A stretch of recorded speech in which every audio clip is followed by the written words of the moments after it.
तो राधे राधे मेरे लड्डू गोपाल के भक्तों, आज मैं आपको अनंत चतुर्दशी की कथा सुनाती हूँ। आज अनंत चतुर्दशी है, तो आप लोग भी इस व्रत को रहिए और इस व्रत का नियम और पालन कीजिए। तो अनंत चतुर्दशी की कथा का बहुत महत्व है। इस कथा को सुनिए और मेरे लड्डू गोपाल के चैनल को लाइक और सब्सक्राइब करिए। भगवान गणेश की लीला अपरंपार है। ये अपने भक्तों पर दुख दूर करते हैं और उन पर अपनी कृपा दृष्टि बरसाते हैं। भगवान गणेश की कृपा भक्तजनों पर बनी रहे, ऐसी आशा है। आज के दिन गणेश विसर्जन भी होता है, गणेश भगवान का विसर्जन भी होता है। आज के दिन दान करने से बहुत शुभ फल प्राप्त होता है।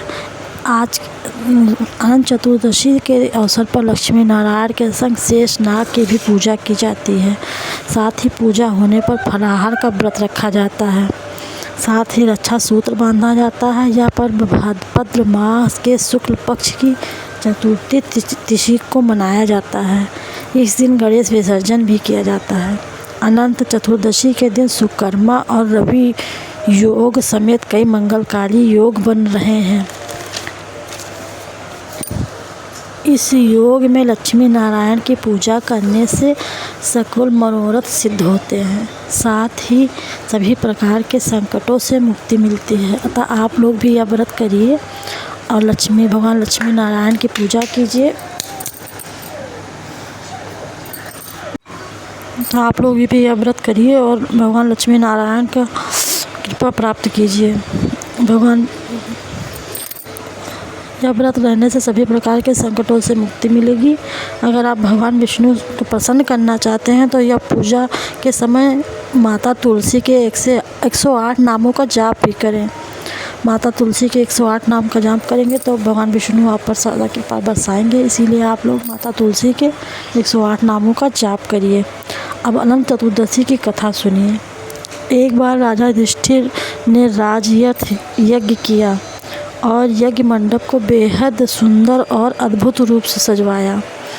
इस मंडप में जल की जगह थल और थल की जगह जल की भ्रांति होती थी, यानी कि जहाँ जल है वहाँ भूमि और जहाँ भूमि वहाँ जल दिखाई देता था।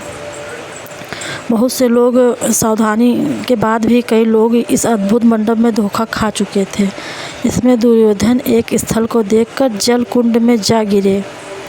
द्रौपदी ने जब दुर्योधन को देखा जलकुंड में गिरे तो उनका उपहास किया और कहा, अंधे की संतान अंधी ही होती है। यह कटु वचन सुनकर दुर्योधन बहुत आहत हुए और अपमान का बदला लेने के लिए उन्होंने युधिष्ठिर को धूत अर्थात जुआ खेलने के लिए बुलाया और छल से जीतकर पांडवों को 12 वर्ष का वनवास दे दिया। वन में रहते उन्होंने अनेकों कष्टों को सहना पड़ा। एक दिन वन में भगवान कृष्ण युधिष्ठिर से मिलने गए। युधिष्ठिर ने उन्हें सब हाल चाल बताया और अपने विपदा के बारे में बताया। तब भगवान युधिष्ठिर ने अनंत चतुर्दशी के व्रत के बारे में बताया और युधिष्ठिर को अनंत चतुर्दशी का व्रत करने को कहा कि यह व्रत करने से तुम्हारा खोया हुआ राज्य भी तुम्हें मिल जाएगा। इस तरह बात करके भगवान कृष्ण वहाँ से चले गए। इस तरह की बात भगवान कृष्ण ने युधिष्ठिर को बताई और कहा कि हे राजन सुनो, मैं तुम्हें अनंत चतुर्दशी की कथा सुनाता हूँ। प्राचीन काल में एक ब्राह्मण था। उसकी एक कन्या थी जिसका नाम सुशीला था। जब कन्या बड़ी हुई तो ब्राह्मण ने उसका विवाह कौंडिन्य ऋषि से कर दिया। विवाह पश्चात कौंडिन्य ऋषि अपने आश्रम को चल दिए। रास्ते में रात हो गई, जिससे वह नदी के किनारे आराम करने लगे। सुशीला के पूछने पर कौंडिन्य ऋषि ने अनंत चतुर्दशी के व्रत की महिमा बताई। तब सुशीला ने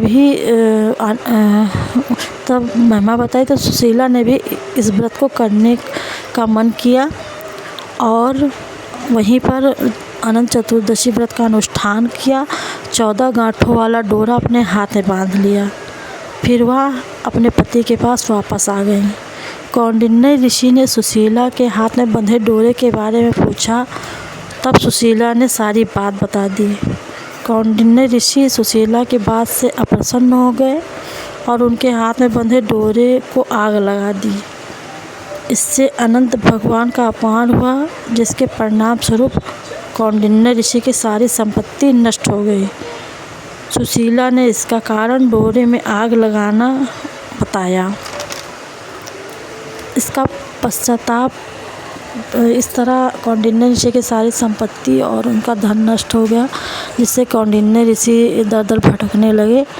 तब पश्चाताप की आग में जलते हुए कौंडिन्य ऋषि अनंत भगवान को खोजने लगे और जंगल में इधर उधर भटकने लगे। जंगल में भटकते भटकते कौंडिन्य ऋषि बेहोश हो गए और ज़मीन पर गिर पड़े। भगवान अनंत को उन पर बड़ी दया आई और उन्होंने कौंडिन्य ऋषि को दर्शन दिए और कहा कि मेरे अपमान के कारण ही तुम्हारी यह दशा हुई है, लेकिन तुम्हारे पश्चाताप से मैं प्रसन्न हूँ और मैं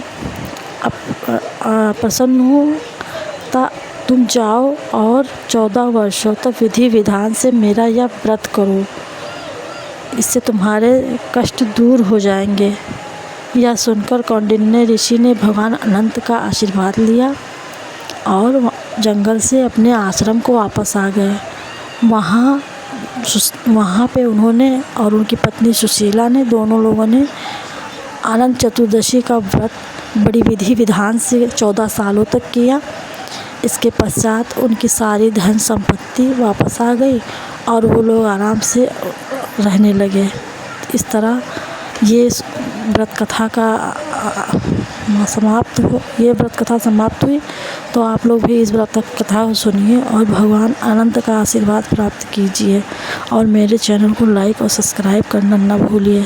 अगर आपको ये कथा पसंद आई तो प्लीज़ मेरे चैनल को लाइक और सब्सक्राइब करिए। जय जय श्री राधे राधे राधे राधे।